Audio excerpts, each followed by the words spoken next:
I pushed to top 100 in Clash Royale with classic LAVALOON, and I'm going to go over the best plays and strategies from my push that will help you guys improve your gameplay. Hope you enjoy the video.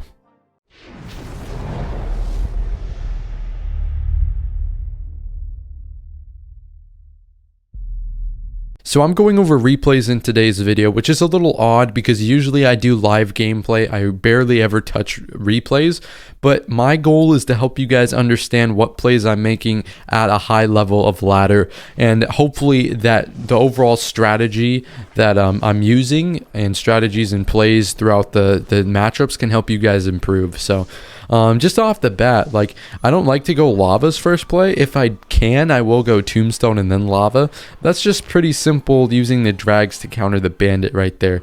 And so as you can see, he's going to go with a battle ram. We just decided to go barbs on it. Pretty good, just standard. I'm thinking bridge spam at this point. However, he did go knight here, and it led me to question if this was even bridge spam, because I was prepared to fireball like a magic archer or something, but it didn't appear that he was playing the deck I thought he was playing. So he goes pump, and that immediately gives it away. This is going to be Three Musketeers. Now, the big thing is a lot of you guys question, hey, when am I supposed to go lava? I went with lava because we just defended 3 of his pressure cards. Usually it's based on win condition. So if he plays a win condition and I defend it and I'm up elixir, I will go with my lava. And as you can see, that's what we did there essentially. So I figured out that he was playing Three Musketeers by the pump and just the cards in his deck. So I kind of just chilled here. I wanted to make sure I had enough elixir to fireball zap in case he went with the 3 musks, and instead he decides to go with the hunter, which was very sad because as you can imagine, it's not very fun to have hunter in this matchup. But as you can see, I caught him without enough elixir to go 3 musketeers instantly, so we were able to take his tower all the way down, and that was pretty nice. So obviously we spent a ton of elixir, and the reason basically that I went with the balloon opposite lane there was because obviously he already used his hunter and he wasn't at enough elixir to go 3 musks, so we got a bunch of damage. And so here I was just waiting a second because I was having the feeling that he was gonna split lane pressure with these 1 HP musks, so I didn't want to zap any one of them because then he'd just take the whole tower. And so instead we took a little bit of damage, unfortunately, from that musketeer because I didn't play the barbs fast enough, but I think that still worked out pretty well for us. So I went with these skelly dragons because I wanted to try and kill his support troops or whatever he was going to use there. And so it did work out for us that we were able to go with a balloon here, sneak the balloon in, and go ahead and take his tower. So now obviously I'm worried about defense.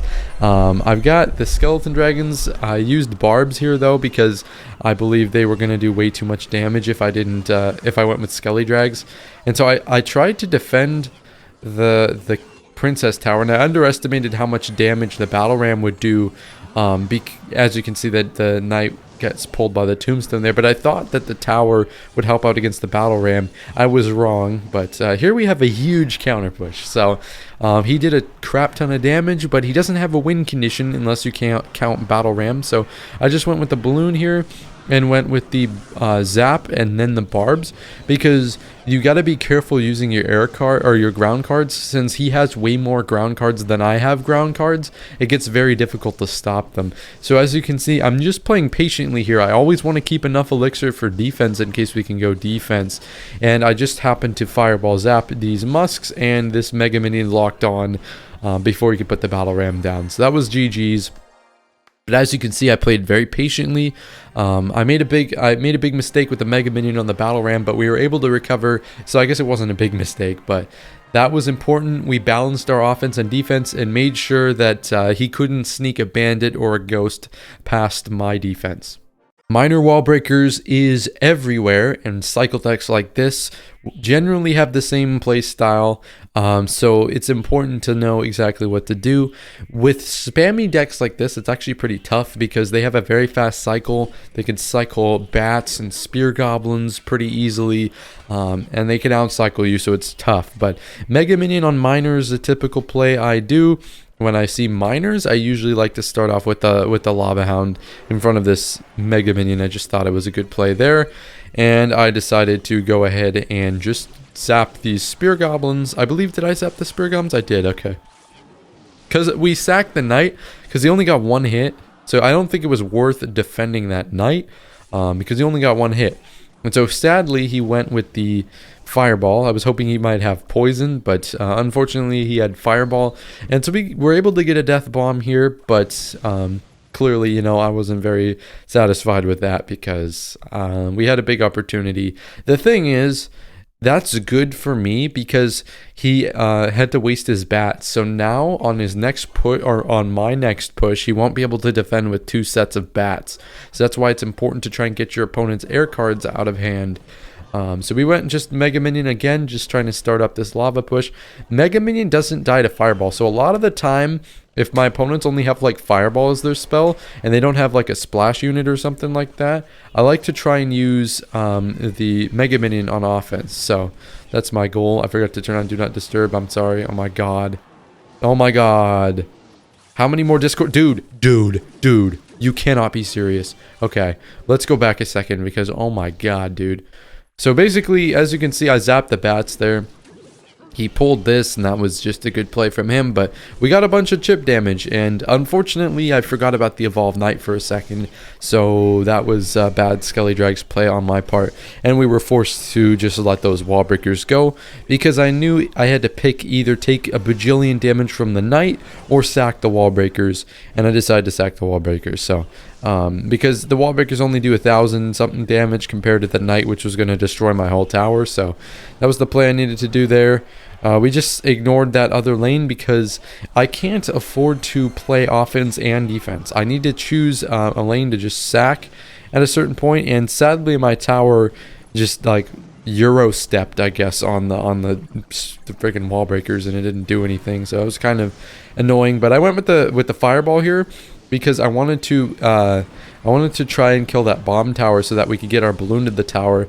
As you can see, doing that allowed me to get my balloon to the tower. So I think it's good in some cases if you can't break through their bomb tower and you know it. Sometimes, obviously, it was acceptable in this matchup. But if they don't have something you need to fireball, you can just go ahead and fireball on the bomb tower if you need to break through. So I just went with the very expensive 5-on-2 trade there, which was unfortunate, but we had to do it. I went with lava because it's a safe time to go lava here. He's not back to wall breakers. He can't really pressure us that well. So now obviously I just go with the tombstone. I like to do tombstone up there because the skeletons come back to help out against the miner. And here what I did was just balloon, and I decided to go ahead and use these barbs just like this because they were going to need to stop the wall breakers. That's my biggest part. And he can't play offense and defense. So I know that he wants to get a miner fireball down, but he can't if I'm going to apply pressure with the drag. So that's why I did that. He could still go for a miner fireball and win here, but we tried to keep up the pressure so we couldn't do that. As you can see, the barbs are the key factor here, and we were able to 3-crown him with these barbs.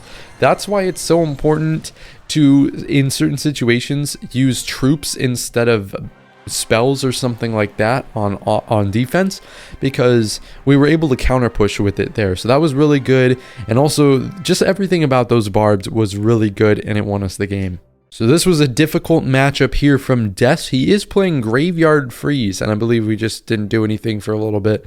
I went Tombstone first play, and then I went with the Lava in the back. So that's usually how I like to start off games, Tombstone and then Lava. It works a lot of the time, and sometimes it is the only way you can beat certain matchups. So he has 3 air cards, Freeze, Bowler, Evolved Knight, and it just, and the Tornado, so it got a bit rough, but... What was odd here is my Mega Minion actually got targeted by the tower, but that actually kind of helped us because we were able to force out a freeze. He wouldn't have froze if he knew the Mega Minion was being hit by the tower there, in my opinion. So that worked out for us. We were able to go up a little bit of damage. That's literally just like a fireball, I think, because I don't believe we got a single lava chip there. But this is a counter pushing war, and so basically... Every time I go in for a push, I need to make sure that I'm killing his support troops. That's the biggest thing. Because if I go lava and loon, all he's going to do is stack air troops, and then all he needs to do to apply pressure on offense is go with a graveyard. So if we can kill the support troops, it helps against his graveyard immensely, because he will never be able to get a really good push down. So as you can see, many times I push with the Mega Minion and the drags instead of with the balloon. One, because of the counter push, and two, because I'm never getting a balloon through this guy. He has Inferno, NATO, Freeze, Ice Whiz. I'm never going to get a balloon through unless there's a very specific circumstance in which, like, he has no air cards or he's down a ton of elixir, stuff like that. So we're just trying to out chip him in this game. And as you can see, I go with a lava in the back because that is the best play there, since he doesn't really have a big counter push. Like a dead baby, a half dead baby dragon and an ice wizard is not a very good counter push. So as you can see, he didn't counter push there, and we went with the balloon opposite lane here because my goal was to force out maybe an ice wizard, and I went with the zap and the fireball here to reset this eye dragon.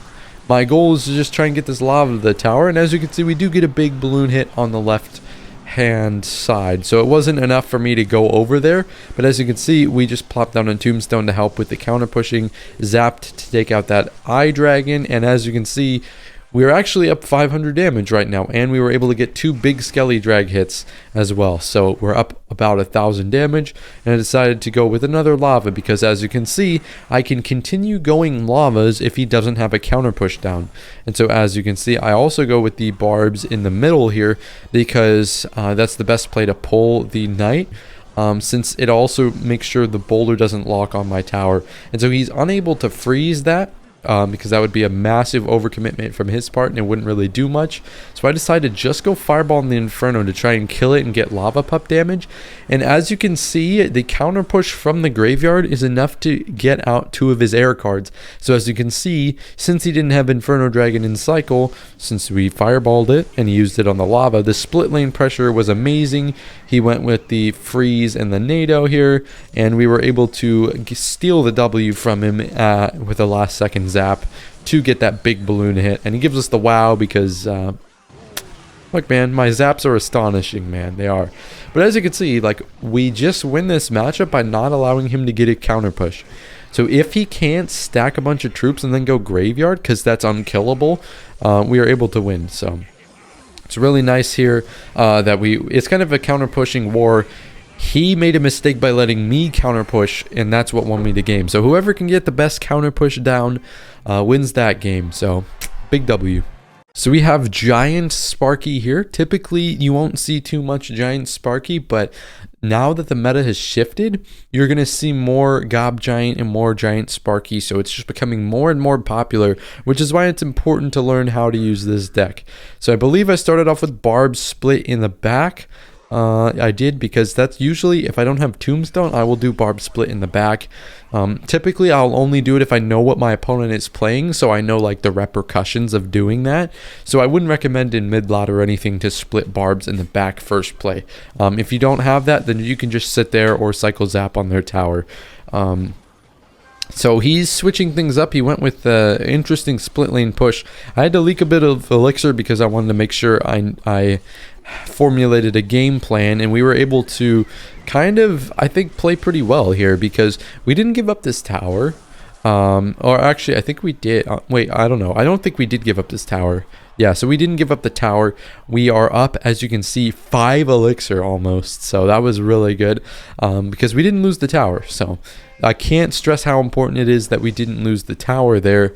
And as you can see, we are still up 5 elixir almost because of the 4-on-4 trade there, and we got some good skelly drag damage. And I just decided to go in with the lava in the back because I didn't want to leak, and I know that I can force out basically extra elixir from him because he wants to go take that left hand tower, but I'm willing to just sack that tower because it's so low. As you can see, I have a lava on the board and I'm still up 2 elixir, so that is huge. And then we follow up with I believe I just follow up the balloon here. He's got to go E-Wizard. He can Tornado the King if he wants, but I'm not too worried about that because I know that I have the Mega Minion and the Skelly Drags as well almost in cycle. So he's not going to be able to do that, and he decides to do a weird tornado there. We just go ahead and fireball this Electro Wizard. Maybe I didn't need to fireball the Electro Wizard, but I kind of just felt like it was a good opportunity, because as you can see, we forced out 3 extra elixir there since he needed to deal with our counter push. And when he doesn't have Heal Spirit and Zap, it's actually just so much better for us. So he decides to, I believe, go in with Fireball. So that's why I went Barbs up high, because I knew that he has Fireball in his deck and we don't want to give him too much Fireball value. And so that's why I didn't do that there. But we go in with the Balloon because we've got to make him play some defense and stress out a little bit so he can't focus all his elixir on offense. And as you can see, I also go with the Drags up top just to chip away at this Sparky. It also distracts the E-Wizard, which is nice because the E-Wizard got a little bit less damage on my Balloon. And we almost got a hit. We would have got a hit if he didn't zap there. So just a little fireball baiting here. He was forced to fireball early, so he didn't take a bunch of barbs damage, and we were able to zap and hit that Electro Wizard as a repercussion of him going tornado there. So that was pretty good there. As you can see, we're just playing patiently. I'm going offense because I have a tombstone on the board, and I feel much more comfortable dealing with his pushes when I have a tombstone there. That's a tombstone position I like when I know my opponent can do something like giant Skarmy in the pocket or giant mini P.E.K.K.A. And so as you can see here, I just wanted to take out this E-Wizard. I went ahead and fireball zapped it. He went with his own zap, I believe, and we were only able to get we weren't able to get Death Bomb there. But as you can see, we were able to take this King Tower down to about 700 as well. So as you can see, we're just playing really patiently. I know that I can defend his pushes, so I just want to try and get his E-Wizard out, and we're just playing slowly, patiently. That's the key, because you'll catch me never losing to these beatdown decks because I don't overcommit. When I do lose, it is because I overcommit. So we predicted the giant in the pocket there. It's kind of obvious that that's the play he's going to do. We go Tombstone because that's my favorite position, because it's just good against anything in the pocket. So as you can see, he went Sparky and we had Zap and Cycle, so that was not a good Sparky, and we were able to seal the game off. So just playing patiently. We played really slow. We just let the game come to me. I made sure that I always was able to wrap up a potential giant mini P.E.K.K.A. in the pocket, stuff like that. So very important against beatdown that you guys are playing very patiently. I've said it like 15 times, but it is so important that you guys do that. So we've got a Lava Mirror matchup against Sandbox here. We spent the first minute of the match nipple emojiing. So I was waiting for him to make the first play, but he decided not to. So we just sat there doing the Barbs emoji over and over again until about a minute into the game I Lava first played. I wanted to try and starting hand him. He also had Lava first play though. The thing is, my boy, Sandbox, did not have his Tombstone anywhere near, so that's why Lava first play is so important in Lava Mirror matchups, because you can starting hand your opponent. So I decided to go with the Tombstone here and the Mega Minion, and as you can see, we got a ton more damage than him because I had Tombstone in cycle and he had Tombstone 8th card. So he called a good game, and that was that pretty much. We went up a whole tower, and it's so helpful against Lava Mirror matchups if you have Lava first play.